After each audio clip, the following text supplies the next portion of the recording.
अस्सलामुअलैकुम। तो कैसे हैं आप सब। आज हम बनाएंगे बहुत ही मज़ेदार सी ज़बरदस्त सी टमाटर और लहसुन की चटनी, जो बनाना बहुत ही आसान है। तो चलें स्टार्ट करते हैं।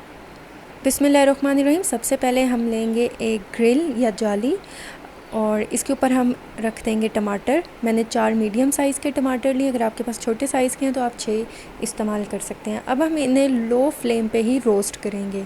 हमने इसे हाई फ्लेम पे रोस्ट नहीं करना, उससे क्या होगा कि ये अंदर तक सॉफ़्ट नहीं होंगे और ऊपर से जो इनका छिलका है वो जल जाएगा। इसलिए इस बात का ख्याल रखिए, हमने इसे लो फ्लेम पे ही करना है। और ये देखिए लो फ्लेम पे मैंने इन्हें रोस्ट कर लिया है। और आपने जब इसे रोस्ट करना है साथ साथ आपने इसका साइड भी चेंज करना है। और ये देखिए ज़बरदस्त से हो चुके हैं। टमाटर जो हैं वो हम साइड पे रख देंगे ताकि ये ठंडे हो जाएं। हम इन्हें साइड पे रख देंगे। तब तक आते हैं हम अपने नेक्स्ट स्टेप की तरफ। फ्लेम जो है वो अभी तक ऑन है और लो पर है। यहाँ पर हम लहसुन लेंगे 2 और हरी मिर्चें जो है हम इस पर 5 रख देंगे। इकट्ठा ही मैं कर रही हूँ, इनके साइड मैं चेंज करती रहूँगी। हर चीज़ का टाइम अलग होता है, लेकिन मैं इन्हें भी साथ साथ करती रहूँगी और देखती रहूँगी। और ये देखिए लहसुन जो है वो भी ज़बरदस्त सा हो चुका है। हरी मिर्चें भी हो चुकी है। लहसुन को आपने बहुत ज़्यादा नहीं करना, आपने जस्ट इसे इतना रोस्ट करना है कि ये सॉफ़्ट हो जाए। और ये देखें टमाटर जो है वो ठंडे हो चुके थे, इनके हम छिलके उतार लेंगे। हम सही तरह इसके छिलके नहीं उतारेंगे, थोड़ा सा ब्लैक पार्ट इस पर रहने देंगे, उससे जो है स्मोकी फ्लेवर बहुत अच्छा आता है। और ये देखिए लहसुन के जवे भी मैंने अलग कर लिए और ये सॉफ़्ट हो चुके हैं। आप चाहें तो आप इसे मैशर की मदद से भी कर सकते हैं, स्पून की मदद से भी कर सकते हैं।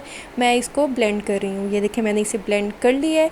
अब इसके बाद मैं इसमें ऐड कर दूँगी धनिया और पुदीना। 1 टेबल स्पून जो है चॉप किया हुआ वो इसमें ऐड कर दूंगी और बाकी का बचा हुआ जो टमाटर है वो भी। और अब हम क्या करेंगे, इसके जायकों को मज़ीद बढ़ाने के लिए यहाँ पर भुना हुआ जो है हम ज़ीरा ऐड कर देंगे। मैंने इसको बिल्कुल भी पीसा नहीं है, जस्ट इसको ड्राई रोस्ट किया और इसमें ऐड कर दिया। इसके बाद हम नमक ऐड कर देंगे 1/2 टीस्पून, या इस पर जायका ले सकते हैं। और इसके बाद हम इसे थोड़ा सा ग्राइंड करेंगे, हमने बहुत ज़्यादा इसे ग्राइंड नहीं करना। और ये देखिए ज़बरदस्त सी जो है चटनी हमारी तैयार हो चुकी है। और ये देखिए अल्हम्दुलिल्लाह माशाल्लाह माशाल्लाह कितनी ज़बरदस्त सी, कितनी कमाल और कितनी झटपट जो है ये चटनी तैयार हो चुकी है।